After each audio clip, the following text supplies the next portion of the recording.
کوفہ سے 2 منزل دور حر بن یزید ریاحی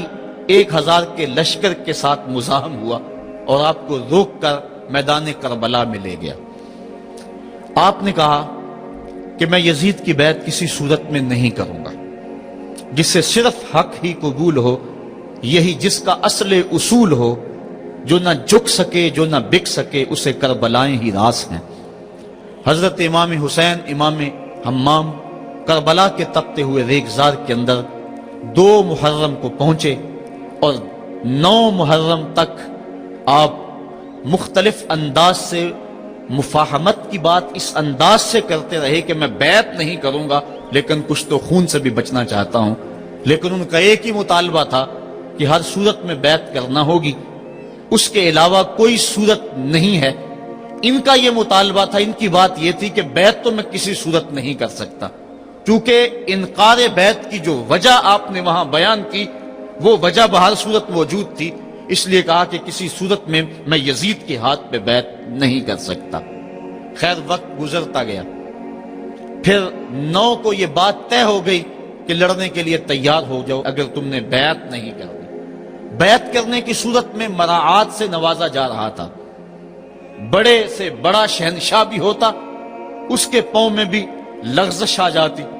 لیکن حضرت امام حسین رضی اللہ تعالیٰ عنہ نے فرمایا کہ یہ تخت و تاج کیا چیز ہیں، جن کی مسند محبوب کی گلی میں لگی ہو وہ تخت سکندری پہ کبھی تھوکا بھی نہیں کرتے، مجھے ان تخت و تاج کی پرواہ نہیں، میں تو کلمت الحق کے اعلیٰ کے لیے میدان عمل میں آیا ہوں۔ آپ نے مقام بیضا پہ خطبہ دیتے ہوئے کہا تھا کہ لوگوں میں جانتا ہوں کہ میرے ساتھ کیا ہونے والا ہے، لیکن اس کے باوجود میں میدان میں اس لیے جا رہا ہوں وَلَكُمْ فِيَّ أُسْوَةٌ کہ میری زندگی تمہارے لیے ایک نمونہ بن جائے۔ آپ نے اپنی زندگی کو قیامت تک آنے والی نسلوں کے لیے ایک نمونہ قرار دیا،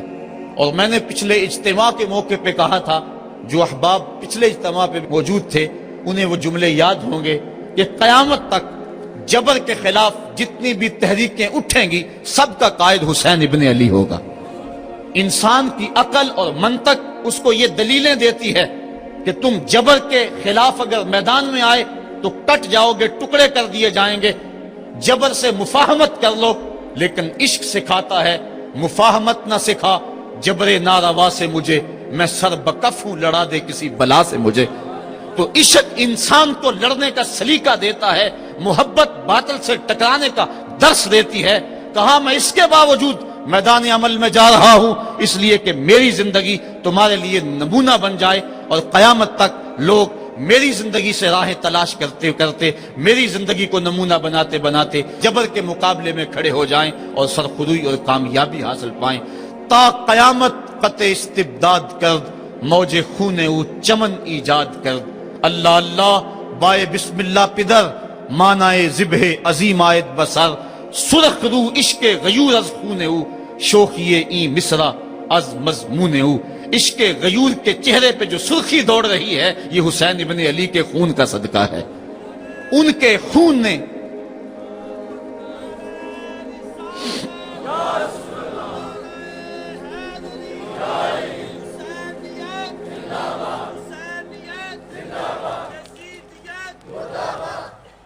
آپ نے 9 کی شب کو چراغ بجھا دیے،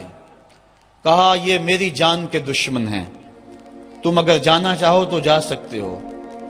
میرے بعد تمہیں کوئی نہیں پوچھے گا۔ لیکن جانثاروں نے کہا یہ کیسے ہو سکتا ہے کہ آپ کا ساتھ چھوڑ کے چلے جائیں۔ پھر عاشورے کی وہ رات جو درد و اندوہ سے بری ہوئی رات تھی، ساری رات عبادت میں گزاری۔ ایک طرف شراب چل رہی ہے اور دوسری طرف آنکھوں سے عشق رسول کی مستی چھلک رہی ہے۔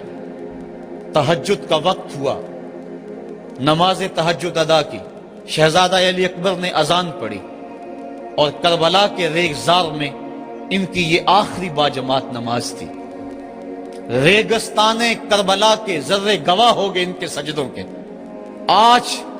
کائنات کا وہ انوکھا باب رقم ہونے والا تھا کہ صدیاں جس پہ ناز کریں گی۔ فرشتوں نے کہا تھا مالک تو خلیفہ بنا رہا ہے انسان کو، یہ تو لڑائی کرے گا، سجدے تو ہم کرتے ہیں۔ آج فرشتوں نے بھی دیکھنا تھا کہ سجدہ کرنے کا جو انداز حسین ابن علی کا ہے، فرشتے اپنی زندگی کی ساری کمائی اکٹھی کر لیں، حسین کے سجدے کی زکات بھی نہیں بن سکتی۔ جب جبر کی تیغیں چمکنے لگیں اور ایک ایک کر کے آوان و انصار جام شہادت نوش کرنے لگے، کبھی واہب شہید ہو رہے ہیں، کبھی زہر شہید ہو رہے ہیں، کبھی اون و محمد کے لاشیں گر رہے ہیں، کبھی قاسم کی جوانی لٹ رہی ہے، کبھی جواں اکبر کی آواز کربلا کے ریک زاروں میں گونجتی ہے، یا ابا ہو ادرکنی، میرے باپ مجھے پکڑیے۔ تو حضرت امام حمام دوڑ کے جاتے ہیں اور اپنے جواں بیٹے کی لاش کو کندھوں پہ اٹھا کے خیموں تک پہنچا کے ہاتھ فضا میں بلند کرتے ہوئے عرض کرتے ہیں، ربنا تقبل منا ھذا القربان، مالک حسین کی یہ قربانی بھی قبول کر لے۔ معصوم علی اصغر کو ہاتھوں میں لے کر جب سوئے فرات بڑھے اور 2 شاخہ تیر ان کے حلق میں پیوست ہوا، چلو میں خون لے کر آسمان کی طرف اچھال کے کہتے تھے، مالک میری یہ کمائی تھی، یہ بھی تیرے راہ میں قربان کرتا ہوں، حسین کی یہ ننھی قربانی بھی قبول کر لے۔ اب آیان و انصار اور اہل بیت کی ایک ایک کلی کربلا کے اندر کٹ گئی، فاطمہ کا سارا چمن اجڑ گیا، مصطفیٰ کی آل میدان کربلا کے اندر کٹ گئی۔ اب امام حمام ہاتھ میں تلوار لیے میدان عمل میں آئے اور آپ نے جو آخری خطبہ دیا تاریخ کے اوراق میں موجود ہے، لوگوں میرا حسب و نسب پہچانو، میں کون ہوں، میں کون ہوں، مجھے پہچانو، جلدی نہ کرو، ناحق خون اپنے ذمے نہ لو، میں وہ ہوں جو رسول کریم کے کاندھوں پہ کھیلتا رہا ہوں اور مجھے حضور نے لوریاں دے دے کے پالا ہے، میں حضور کی زبان چوسا کرتا ہوں۔ اس وقت دنیا پر کسی نبی کی بیٹی کا بیٹا موجود نہیں، میرا حق پہنچانو۔ لیکن اشقیاء کے آنکھوں کے آگے اندھیرا تھا۔ عمر بن سعد جو رے کی حکومت کے لالچ میں سب کچھ کرنے کے لیے تیار تھا، وہ حضرت سعد بن ابی وقاص کا بیٹا ہے، اور یہ وہ صحابی ہے جن کے لیے حضور کہتے تھے فدا کا امی و ابی، اے سعد میرے ماں باپ تیرے اوپر قربان ہوں۔ غزوہ احد کے موقع پہ حضور ان کے لیے کہہ رہے ہیں، لیکن آج وہی میدان میں نکلا ہوا ہے۔ حضرت امام حمام امام حسین رضی اللہ تعالیٰ عنہ پھر میدان عمل میں آئے، اور پھر دشمنان اہل بیت کے ساتھ جس جرت اور پامردی کے ساتھ آپ نے لڑائی کی، اور آپ کی تیغ براں جس طرح ان کے سر کاٹتی اور ان کا خون چاٹتی رہی، تاریخ کے اوراق میں وہ روشن باب موجود ہیں۔ آواز آ رہی تھی، یہ کون ذی وقار ہے، یہ کون شاہ سوار ہے، لباس ہے پھٹا ہوا، چھدا ہوا، کٹا ہوا،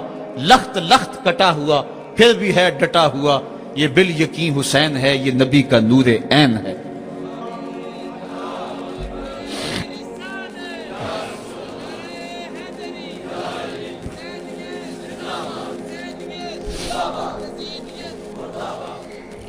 حضرت امام حسین حضرت امام حمام رضی اللہ تعالی عنہ میدان کربلا کے اندر جبر کی تیغوں کے مقابلے میں کھڑے ہیں۔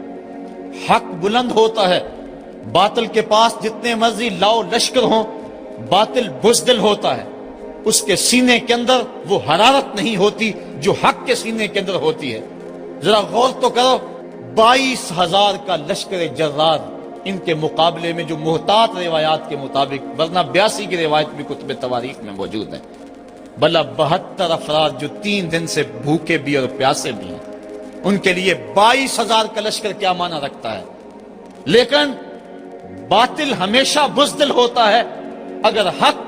میدان عمل میں کھڑا ہو جائے تو کائنات کی کوئی چیز اس کے سامنے نہیں ٹھہر سکتی۔ یہ سبق حضرت امام حمام کی قربانی نے ہمیں پیش کیا۔ 72 افراد جبر کے خلاف کھڑے ہیں، 71 افراد خاک و خون میں ان کے لاشیں مل گئے۔ اب حضرت امام حسین رضی اللہ تعالیٰ عنہ میدان کربلا میں، آپ نے آخری جو خطبہ ارشاد کیا، جس کے الفاظ میں نے آپ کے سامنے رکھے،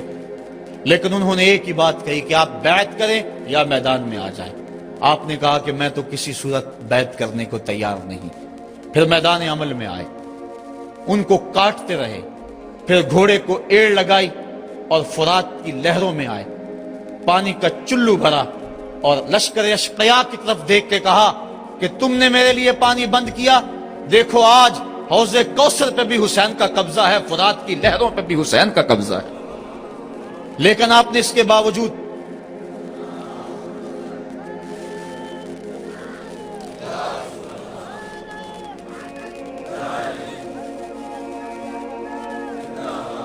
حضرت امام حمام، حضرت امام حسین رضی اللہ تعالیٰ عنہ نے پانی پیا نہیں۔ ان کو سکینہ کی پیاس یاد آ گئی ہوگی، جس طرح حضرت علی اصغر پیاس سے شہید ہوئے وہ منظر یاد آ گیا ہوگا۔ اور دوسری بات یہ تھی، یہ امتحان تھا، اس لیے حضرت امام حمام نے پانی نہیں پیا، لیکن ان کو بتلانا مقصود تھا کہ اگر میں چاہوں تو یہ پانی پہ قبضہ کر سکتا ہوں، اور پھر یہ ساقی حوض کوثر کے نواسے ہیں، اگر یہ اشارہ کرتے تو کوثر کی نہریں چھلک کے کربلا کے میدان میں آ جاتی۔